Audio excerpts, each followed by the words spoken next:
میں تو دنیا میں ہر طبقے سے ملنا ہوتا ہے. ایسے ایسے تاجروں سے ملاؤں گا کخ بھی نہیں آتا. نوٹ چھاپنے ایسے چھاپ رہے گننے کا ٹائم نہیں ہے. ان چیزوں میں اللہ پہ توکل کرنا فرض ہے. بعض چیزوں میں توکل جائز ہے, بعض میں توکل فرض ہے. سمجھتے ہو گے نہیں سمجھتے؟ کیونکہ کھلانے والا کون ہے؟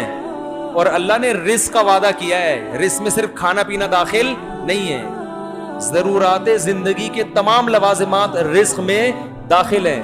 تو یہ اگر آپ کی محنت سے پیسہ ملنے والا ہوتا نا میرے بھائی, تو امام شافعی یہ شعر نہ کہتے, لو کان بالحیل الغنا لوجدتنی بنجور اقطار السماء تعلقی. کہتے ہیں بھائی پیسہ تقدیر سے ملتا ہے, کوشش سے نہیں ملتا. کہتے ہیں اگر محنتوں سے مل رہا ہوتا تو مجھے دیکھتے کہ میں آسمان کے ستاروں تک پہنچ گیا ہوتا. لیکن کہتے ہیں ہم نے عجیب حالت دیکھی ہے کہ خوش قسمتوں کو بیٹھے بیٹھے مل جاتا ہے, بد قسمت پیچھے بھاگتے رہتے ہیں پیسے کے, ساری زندگی پیسہ ان کو ستاتا ہے, ہاتھ میں کچھ بھی نہیں آتا. مفتی ایک دفعہ ایک جماعت آئی, وہ کہاں سے, ایک عرب کنٹری ہے, نام ذہن سے نکل گیا, ایک عرب ملک ہے, وہاں سے جماعت آئی. تو مجھ سے عربی میں تھوڑی ٹوٹی پھوٹی گپ شپ شروع ہوئی ان کی. مجھے کہنے لگے ماشاءاللہ کتنے بچے آپ کے؟ تو میں نے کہا اتنے. پھر میں نے کہا نہیں سوری اتنے ہیں. پھر میں نے کہا ایک منٹ. وہ 3-4 دفعہ نا تو وہ کہہ کے مار کے ہنسنے لگے. تو 13.25 سے الحمدللہ وہ پونے کی ٹینشن ختم ہو گئی, اللہ کا بڑا فضل. تو ٹوٹل حساب جو ابھی فی الحال چل رہا ہے 14 کا چل رہا ہے. اچھا پھر میں یہ بھول جاتا ہوں یہ سوتیلے ملا کے 14 ہیں یا بغیر, صحیح ہے نا؟ تو پھر دوبارہ کاؤنٹ کرنا پڑتا ہے. سوتیلے بچے ملا کے 16 ہیں, سوتیلے بھی ملا کے نا جو جہیز میں ملے تھے. تو اب تک کی رپورٹ کے مطابق تو اللہ نظر بد سے بچائے. اب میں اگر یہ سوچتا کہ نہیں بھائی کھلانا کیسے, یہ ایکچولی ٹوپی ڈرامے نا جو بندے یار ایکچولی پیدا ہی نہیں ہوتے, کھلانا بھی پڑتا ہے. تو بھائی جو رونق گھر میں ہے وہ رونق کھا رہے ہیں, اللہ کا شکر ہے. سارے بچے دیکھ لو, سارے الحمدللہ. محسن صاحب آپ تو جانتے ہیں نا, سارے فٹ فاٹ ہیں ماشاءاللہ, سب کھا رہے ہیں, پڑھ بھی رہے ہیں الحمدللہ, قرآن بھی پڑھ رہے ہیں, اسکول بھی جا رہے ہیں. جو نارمل سب کے بچے ہوتے ہیں ویسے ہی ہمارے بھی بچے کر رہے ہیں. سمجھتے نہیں ہو بات کو. تو پھر تو ان چیزوں میں اللہ پہ توکل کرنا فرض ہے. بعض چیزوں میں توکل جائز ہے, بعض میں توکل فرض ہے. سمجھتے ہو گے نہیں سمجھتے؟ کیونکہ کھلانے والا کون ہے؟ اور اللہ نے رزق کا وعدہ کیا ہے. رزق میں صرف کھانا پینا داخل نہیں ہے, ضرورات زندگی کے تمام لوازمات رزق میں داخل ہے. اللہ جو بچہ پیدا ہوتے ہی ماں کی چھاتیوں میں دودھ پیدا کرتا ہے نا, یہ بتانے کے لیے نہیں کہ میں صرف دودھ پیدا کرتا ہوں, یہ ایک سگنل ہے, یہ ایک سائن ہے. یہ بتانا ہے کہ اس وقت اس کو صرف دودھ کی ضرورت ہے. تو ایسا خاندانی دودھ پیدا کیا کہ اس سے بہتر دودھ نہیں ہو سکتا. تو اس کا یہ بتا رہا ہے اللہ تعالیٰ دودھ پیدا کر کے کہ میں اس کی بنیادی ضرورتوں سے واقف ہوں, اور وہ ضرورتیں کیسے پوری ہوں گی یہ بھی جانتا ہوں. تو اس کی ماں کی چھاتیوں میں تو نے دودھ پیدا نہیں کیا, میں نے کیا ہے. تو اب آئندہ بھی ساری ذمہ داری میری ہے, میں کروں گا. تجھے تو میں ذریعہ بنا رہا ہوں. کمبخت ماں کو ذریعہ بناتا ہے اللہ تعالیٰ, دودھ ماں تھوڑی پیدا کرتی ہے, ذریعہ بنائے کہ اس کے ذریعے. تو اب جب پیسوں کی ضرورت ہوگی تو باپ کو ذریعہ بنائے گا, اس کے بٹوے میں پیسے ڈالے گا. نہیں ڈال رہا تو سمجھ لو یہ چیز میرے بچے کے لیے ضروری ہے ہی نہیں. غریب آدمی کہے گا میرا بچہ تو پڑھ نہیں سکتا. بھائی نہیں ضروری ہے آپ کے لیے پڑھنا. زرداری بغیر پڑھے اتنا آدمی بنا تو آپ کا بچہ بھی بن سکتا ہے. وہ غلط بن گیا, آپ صحیح بنا دو. کیا خیال ہے؟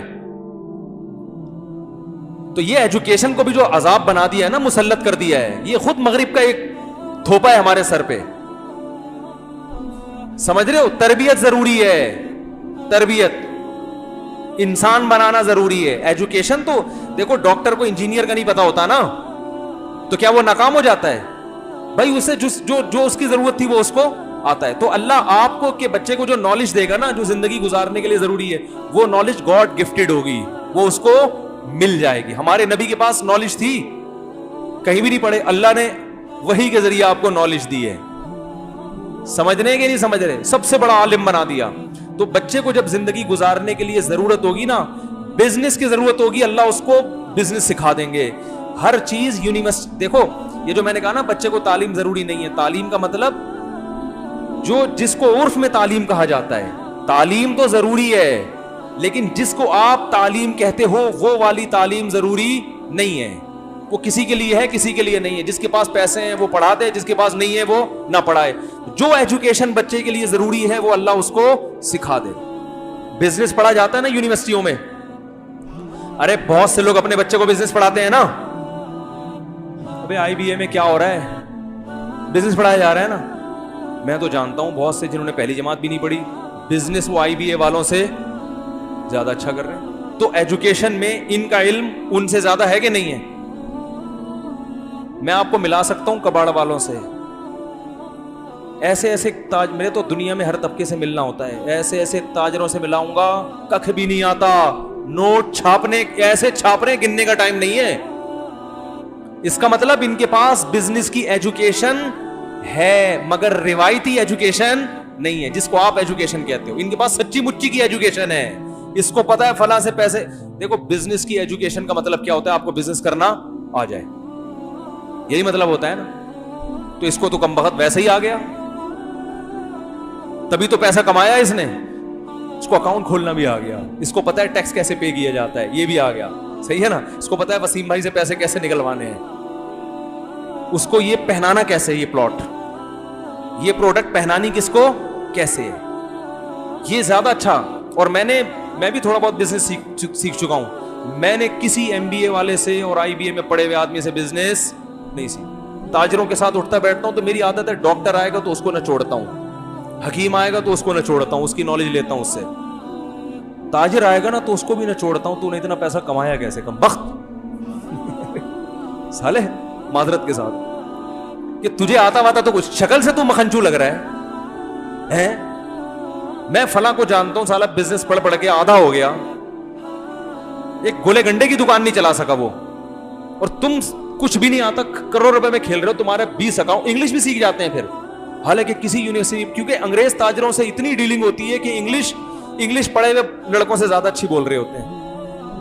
پر انگلش, میں نے کہا بھائی انگلش کہاں سے سیکھی, کہہ رہے ہیں یار ہماری ڈیلنگ یہ چھوٹے موٹے تاجروں سے نہیں ہے, یو کے سے ہمارے کنٹینر آتے ہیں, گوروں سے ہماری ڈیلنگ ہوتی ہے.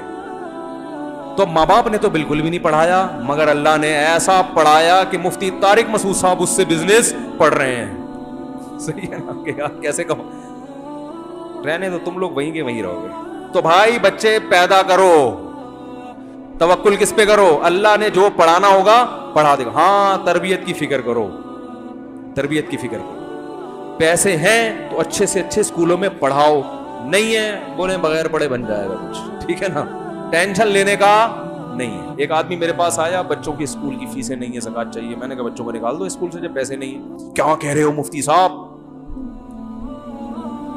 میں نے کہا کیا کہہ رہا ہوں بھائی, نہیں ہے تو نکال دو. زکاتیں مانگنا, بھیک مانگنا یہ اچھا کام ہے. میں نے کہا کل تمہارے بچے پڑھ لکھ کے بھیک مانگے لوگوں سے, اس سے بہتر تھا کہ کیا جاہل ہوتے, رکشا چلاتے ہو. بھیک مانگنا نہ سکھاؤ. جب بچوں کو پتا چلے گا ابا بھیک مانگتا ہے تو خدا کی قسم وہ صدر بھی بن جائیں گے تو کشکول لے کے بھیک ہی مانگتے رہیں گے ساری زندگی.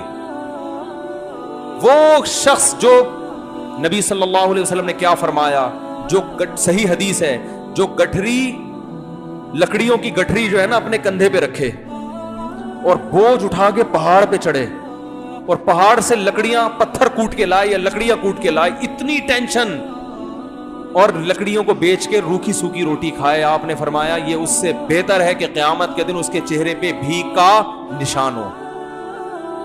اللہ کے ہاں یہ زیادہ پڑھا لکھا ہے جو بورنگ کر رہا ہے, کھڈے کھود کھود کے پیسے کما رہا ہے, اور آپ اپنے بچوں کو اسکول پڑھانے کے لیے کیا کر رہے ہو, بھیک مانگ رہے ہو. تو خدا کی نظر میں تو تم گر گئے. یہ ٹماٹر والے کوئی قوم کے برے لوگ نہیں ہیں, رکشے والے نہیں. آ رہی بات؟ کوئی بات نہیں, آپ کا بچہ رکشا چلائے گا, کچھ نہیں ہوتا, ٹینشن لینے کا نہیں ہے. کوشش کرو بچہ چیف جسٹس بن جائے, موٹیویشن تو اسی کی ہونی چاہیے. پیسے ہیں پڑھاؤ, اور ہدف بناؤ اپنے بچے کو آرمی میں آفیسر بناؤ, کمیشن آفیسر بھیجوں گا تاکہ چیف آف آرمی اسٹاف بنے. ہدف یہ ہونا چاہیے. سوچنے پر پابندی ہے, اچھا سوچو. اور اللہ نے کہا ہے کہ طاقتور مومن کمزور سے اللہ کو زیادہ محبوب, تو طاقتور بنانے کی کوشش کرو.